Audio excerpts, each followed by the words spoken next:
The challenge with the interest gap is students and parents knowing what manufacturing really is today. Technology is rapidly changing in this trade. There is a huge need, there's a huge gap of employment, and there's a lot of opportunity for students in this program. The machining lab here at Randolph has many different types of machines.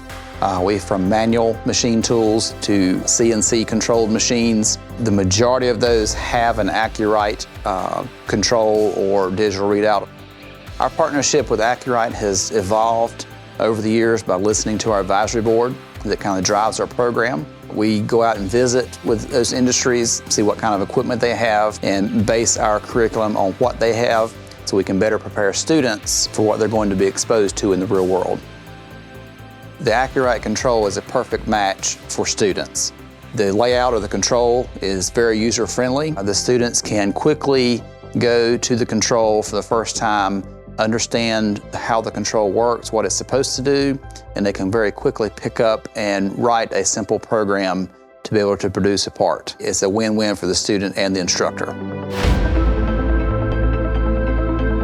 I really like to do things that are hands-on. I wanted to go into the machining field, and they seem to have the best program in the area. I do like the Acu-Rite system. It's really easy to use, really precise, and it has definitely made my experience on the milling machine a lot easier. The Acu-Rite is the first control I've ever used. Before this, I was actually a Marine. It's an interesting system to work with.